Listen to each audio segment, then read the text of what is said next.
out of what's on the frontiers of Learntech, what holds the most promise for significant positive impact on your learners and your learning business in the near future?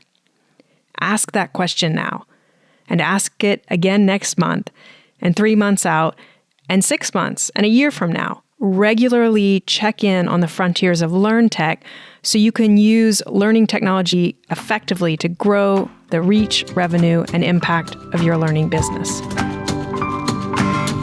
I'm Jeff Cobb. I'm Celisa Steele, and this is the Leading Learning Podcast. Welcome to episode 271 of the Leading Learning Podcast, the final installment in our 7-part series on the frontiers of Learntech. Jeff and I set up the series in episode 265, talking about the big picture frontiers of learning technology. I spoke with Donald Clark, author of Artificial Intelligence for Learning, in episode 266, and Jeff spoke with Say Schatz, director of the ADL Initiative, for episode 267. In episode 268, Celisa and I focused on the issues of equity and bias in the use of technology, drawing in part on the documentary Coded Bias, which we recommend if you haven't had a chance to watch it yet. Celisa spoke with Sam Sanandaji, CEO of Modestry, a simulation company that develops augmented reality and virtual reality training, in episode 269. And in episode 270, I talked to Ashish Ragnekar, CEO of BenchPrep, which offers a full-stack learning platform. Through the interviews with Ashish, Sam, Say, and Donald, and our conversations with each other, we've had the chance to touch on many different aspects of Learntech, from specific types of Learntech like artificial intelligence and extended reality, to the growing importance of data, the increasing need for organizations to have an integrated learning ecosystem in place, the essential role of standards in making such an ecosystem work, and, at long last, truly delivering on the promise of personalized learning. And we've gotten into more philosophical and ethical concerns as well. The accelerating pace of change, equity and access to learning technology, real and potential bias in the design of technologies and in the data used by those technologies. Now, in this final episode, we want to help you make sense of what these wide-ranging topics and areas might mean practically for the future of your learning business. There are incredible technologies being developed, and their promise for the future is huge. More effective learning, more efficient learning, learning that's more broadly and equitably distributed, learning that responds to a specific learner's needs in a particular situation at a particular time. Making sure those promises pan out, that's the challenge. What can a learning business do now to make those promises come true?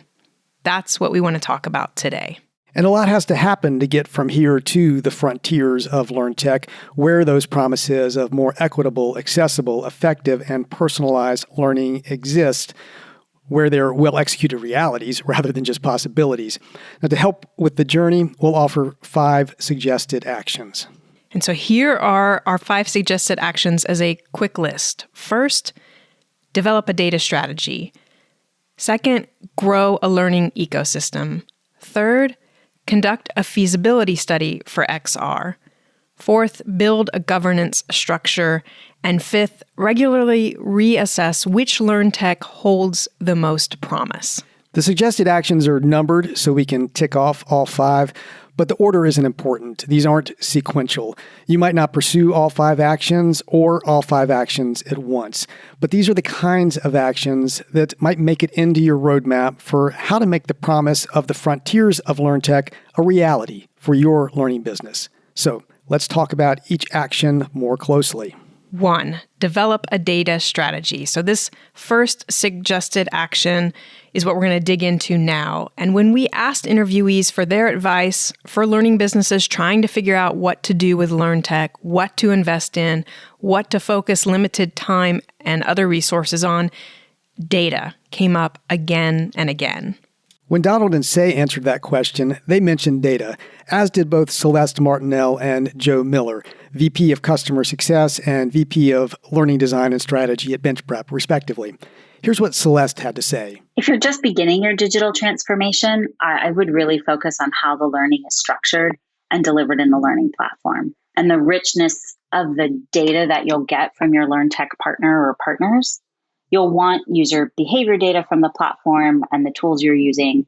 And you also want insights into how your education content and program is performing. Where are your learners struggling? Where are they succeeding? And here's Joe's perspective. The very first step in the advice I give an organization is have a vision.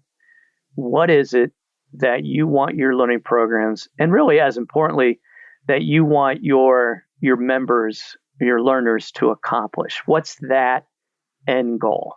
So you start there and be aspirational. Be thinking about, wow, in an ideal, forget about money, forget about how, but what is it that I absolutely dream of and envision? So that aspiration part. So you start there. Once you have that North Star, then you assess, okay, where am I at now? Like, what are my programs doing today? Do I have data that can inform how I'm doing and who's using it and what I've got? And so I've got the North Star and I've got what I'm doing now. Now you can do your gap analysis to say, okay, what do I need? What do I need to start to plug in? And can I build out from my base, or do I need to scrap everything and just start from scratch?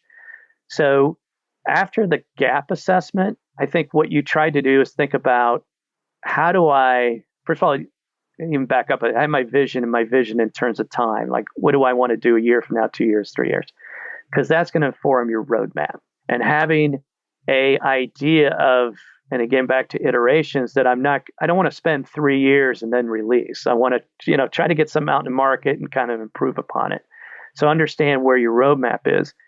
Then I think the other part that a lot of organizations maybe don't do enough of is an honest assessment of their capabilities. Celeste talks about the richness of the data, which I take as an indication that it's not just a quantity question. Richness suggests a value or quality aspect as well.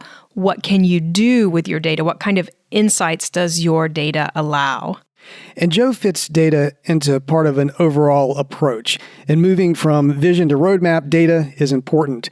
It's critical in that an honest assessment of where a learning business is and where the gaps are and where its strengths are. And you want to rely on data in making those calls because so much rides on those decisions. Avoiding pure conjecture and mirroring aspiration and vision with real data is important to making sound decisions. And both Celeste and Joe get at some of the areas and key questions you'll want your data strategy to address. You'll want to look at what data you have, and you'll want to look at what insights that data can yield. A good data strategy will account for all 4 of the levels of data use that Donald Clark describes in Artificial Intelligence for Learning: describe, analyze, predict, prescribe. The levels move up in terms of difficulty. Using data to describe, the first level, is easier than data to prescribe. You want your data strategy to be driving your learning business's use of data to higher levels over time. You need those lower levels in place to reach the higher levels, but know that your goal is to move to more sophisticated uses of data, so you get beyond just historical data about who completed which course and when, and move to a future-facing and future-shaping use of data that can prescribe what should happen. Because that's what will get your learning business into tailored recommendations and true personalized learning.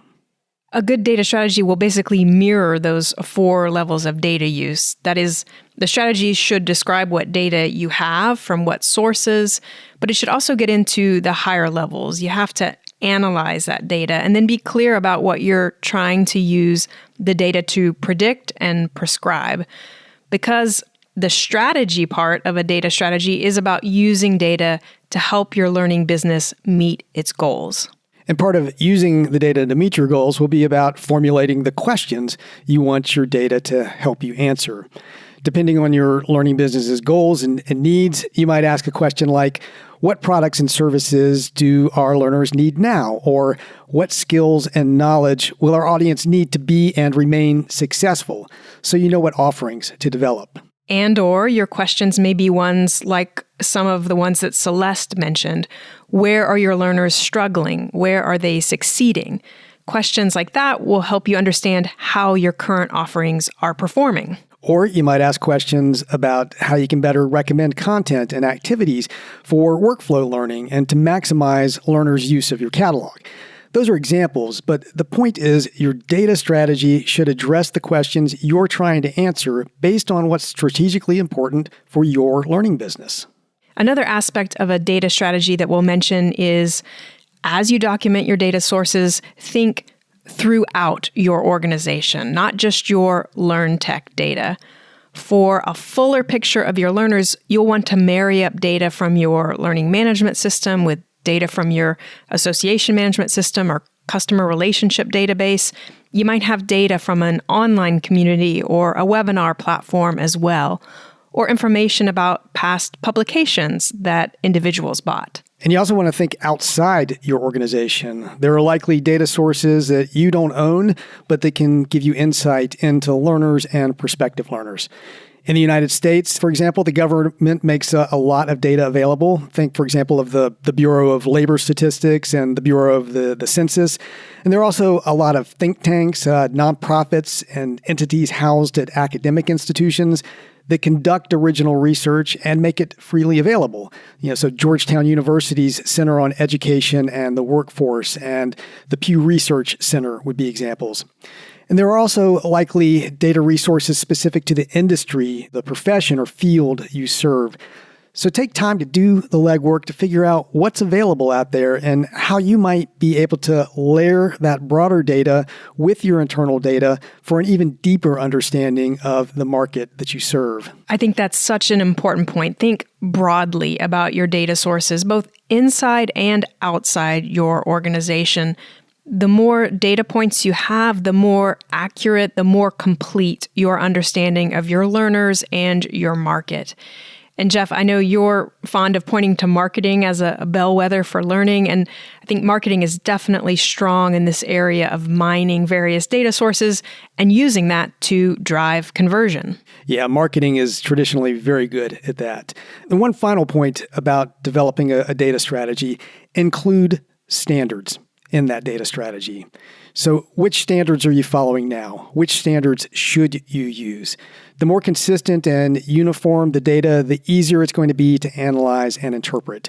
And the importance of data standards was a key takeaway from my conversation with Say Schatz. And competencies and frameworks can also be important here too, as thinking about standards. If you have data and can tag and track it against a competency framework, that's likely to also help with what you can do to interpret data about what your learners need, what they're accessing, where they're struggling. And if you're looking for a Learntech partner to play a meaningful role in your data strategy, check out BenchPrep, our sponsor for this series. BenchPrep is a pioneer in the modern learning space. We have been digitally transforming professional learning for credentialing bodies, associations, corporations, and training companies for over a decade. With an award-winning, learner-centric, cloud-based platform, BenchPrep enables learning organizations to deliver the best digital experience to drive learning outcomes and increase revenue. The platform's omni-channel delivery incorporates personalized learning pathways, robust instructional design principles, gamification, and real-time analytics that allow organizations across all industries to achieve their goals. More than 6 million learners have used BenchPrep's platform to attain academic and professional success. BenchPrep publishes regular content sharing the latest in the e-learning trends. To download our latest ebooks, case studies, white papers, and more, please go to www.benchprep.com/resources. Our second suggested action is grow a learning ecosystem. Learning ecosystems came up in my conversation with Say, as well as standards and competencies. Say co-edited ADL's ebook, Modernizing Learning, and in the first chapter, a definition of learning ecosystem is used. I'll read a bit from that freely available ebook, which we also encourage you to check out. We use the phrase future learning ecosystem to describe this new tapestry of learning.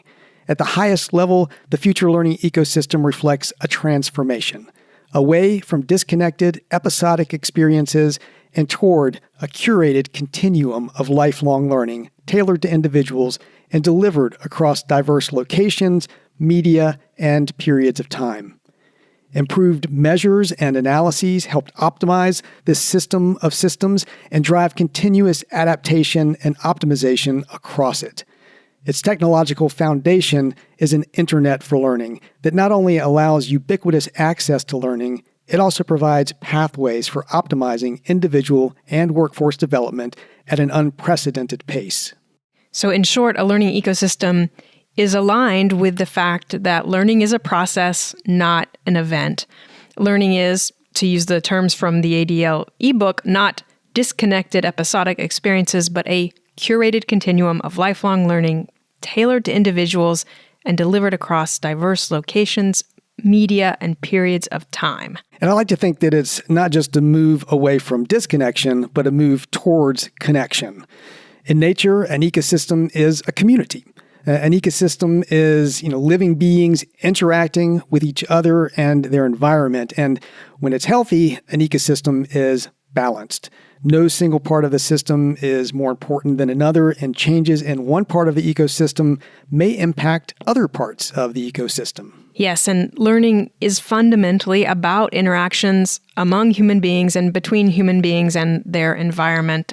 And learning businesses have the ability to shape and influence a learning ecosystem through the decisions that they make about the people involved, so the learners, the facilitators, the designers, the content they offer, so the courses, the publications, the community discussions, and, important here to our conversation about Learntech, the technologies used to support and connect the people and the content. So, in short, a learning ecosystem is comprised of 5 parts: people, content, technology, and then the processes and strategies that unite them. But the whole of a learning ecosystem is greater than the sum of those 5 parts. Learning culture emerges from a learning ecosystem while simultaneously influencing and impacting that ecosystem. And just as culture is dynamic and evolving, the ecosystem too is dynamic and evolving. And the two concepts really are inseparable from each other, two sides of the same coin, or to borrow from William Butler Yeats, is hard to distinguish as the dancer and the dance. Oh, you're always going to get me with a reference to poetry. Oh, body swayed to music, oh, brightening glance, how can we know the dancer from the dance? Those are the exact lines from Yeats that you just referenced, Jeff. And it's a good point. Arbitrary or overly simple lines of distinction may do more harm than good. Too much emphasis on any one factor, a delivery method or an approach to learning or a particular piece of Learntech, that may negatively impact the whole. And that reminds me of something Ashish said when I spoke with him. When I asked him about his advice for learning businesses when it comes to choosing Learntech, he offered 3 considerations. First, he suggested learning leaders think about their goal. What are they trying to do? Is the learning business looking for transformation or just optimization? And second, what are the changes, the triggers that are driving the goal? What's happening beyond the learning business out in the marketplace? And then third and finally, what's the solution? What is the Learntech that's going to help you with your goal, given what's happening in the marketplace and given what's driving change? So he's making sure that tools and technologies don't get overemphasized. Right. Learntech is just one part of a learning ecosystem. When I spoke with them, Sam and Joe also emphasized the importance of having the goal in mind when picking and using Learntech. They too want to make sure that organizations don't give technology too much weight at the expense of the other aspects of the ecosystem.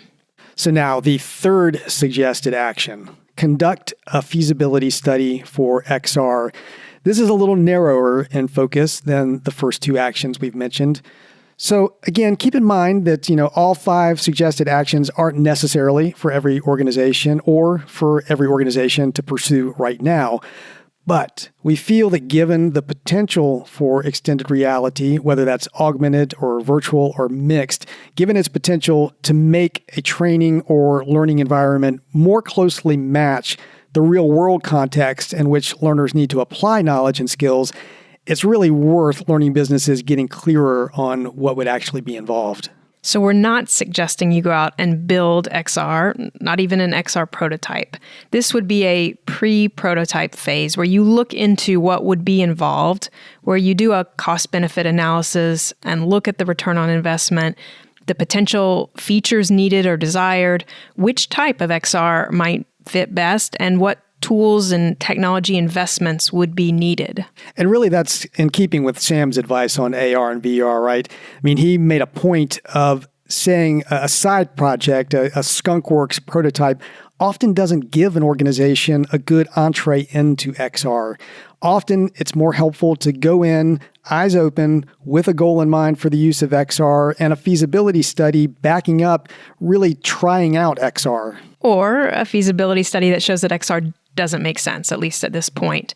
And even if that's the result, the work done to put together the assumptions about costs and value and dev time and uses, that can likely be updated and revisited. So you could plug in some new numbers and periodically reassess the validity of XR, VR, or AR for your learning business. And the feasibility study route would also help organizations avoid getting sidetracked by, the flashy, latest shiny object, which I know Sam also warned against. And it would be helpful if organizations keep SAMR in mind. Say brought up the SAMR model. Right. And so the SAMR model is a framework created by Dr. Ruben Puentedura that categorizes 4 different degrees of technology integration in learning experiences with the goal of resulting in higher levels of achievement or better outcomes for learners. So the letters SAMR stand for substitution, augmentation, modification, and redefinition. So at the lowest level, the first degree, one technology tool is simply substituted for another. And gave an example, a PDF is a technology that replaces a paper book. A PDF was substituted for a physical textbook. Right, and sometimes that's sufficient. Sometimes substitution on its own delivers value. So with a PDF version, now you don't, have the time and cost of mailing someone the physical book. The substitution and augmentation phases are described as being enhancements. Augmentation is where technology acts as a direct tool substitute, but with functional improvement. So think of an embedded video in the PDF or being able to search and find every instance of a word or phrase. Both of those are things you can do in a PDF, but you can't do in a physical book. So there, the technology isn't simply replacing one tool for another, but it's adding a little additional improvement. Substitution and augmentation can facilitate better learning outcomes, but the last 2 steps, modification and redefinition, are where transformation can happen. And Dr. Puentedura describes modification as technology that allows for significant task redesign. And redefinition is when tech allows for the creation of new, previously inconceivable tasks. So experiencing losing a wing while flying a plane, for example, that's something virtual reality can provide for, but something that was inconceivable before VR because of the danger. So it seems likely, though not necessarily always true, that to justify the time and cost of an XR solution for a training problem or a learning situation, you're going to want to get into the transformation phases of SAMR. You're likely going to want to be considering modification or redefinition in your XR feasibility study so that it's not just a cut and paste from how you are doing things currently, but it's an exploration of what you might be able to help learners with that you can't currently.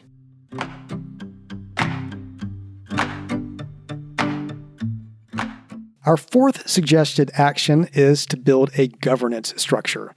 Your learning business needs some bodies to be thinking about Learntech, not only from a technical standpoint, but also with the goal of understanding the implications and dangers and opportunities inherent in the technologies. Those implications will run the gamut from budgetary considerations, what will building and maintaining a Learntech stack cost. It will also include ethical and philosophical decisions around learners' privacy and rights when it comes to what personal data is collected and how it's used.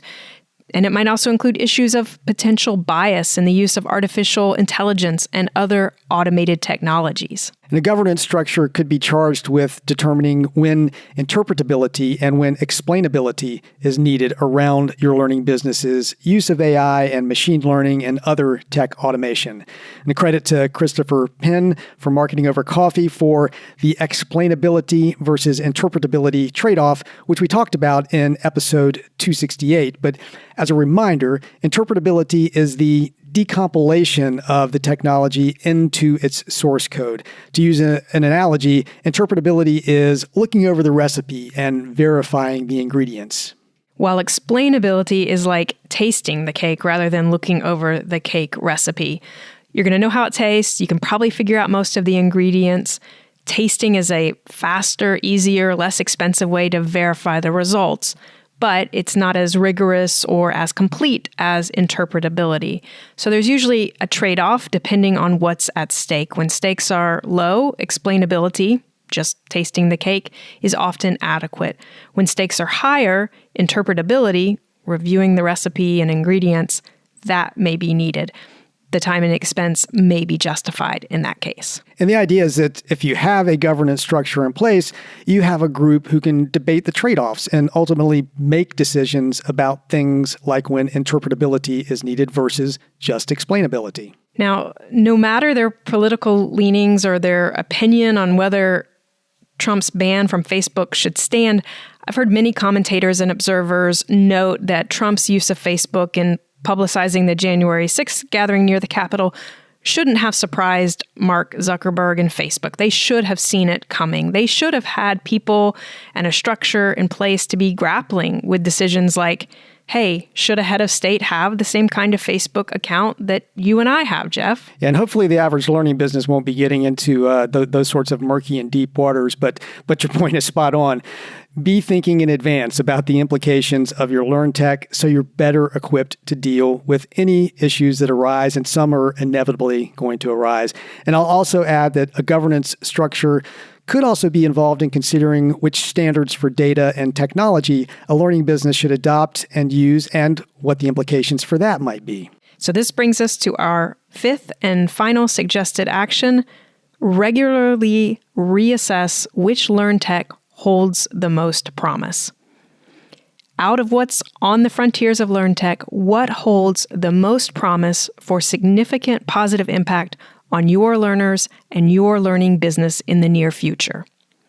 Ask that question now, and ask it again next month, and 3 months out, and 6 months, and a year from now. Regularly check in on the frontiers of Learntech so you can use learning technology effectively to grow the reach, revenue, and impact of your learning business.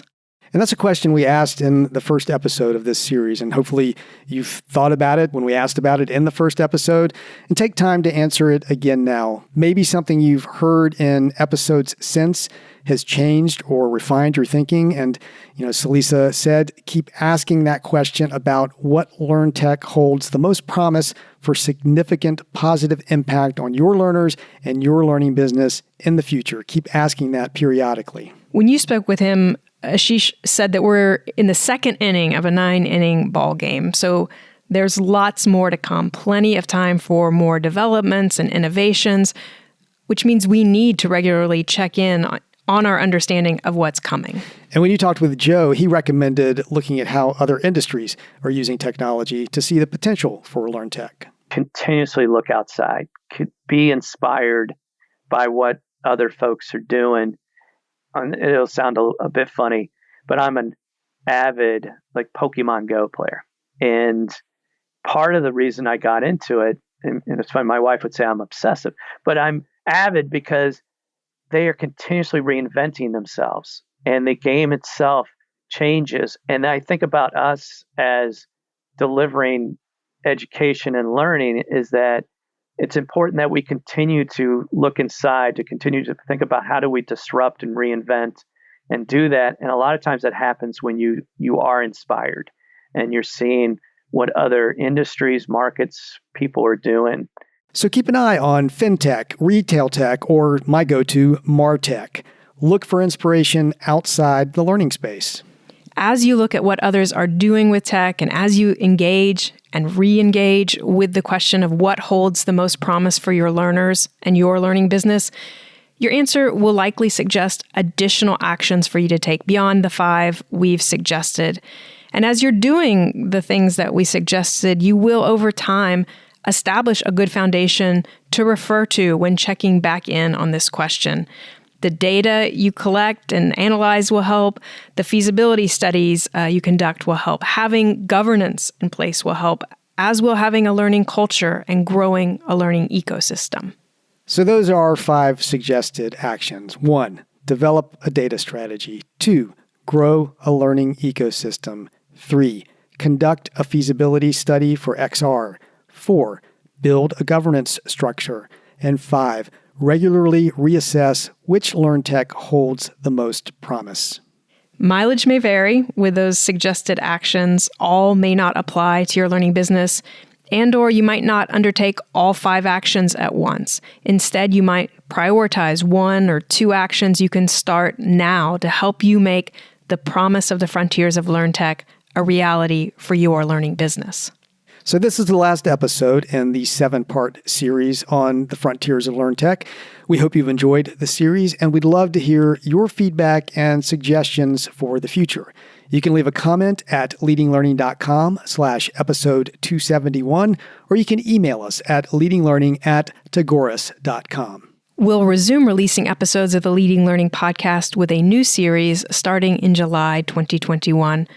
But the archive of past episodes is always available on the Leading Learning site. And at leadinglearning.com/episode 271, you'll find show notes, a transcript, other resources related to this series, and options for subscribing to the podcast.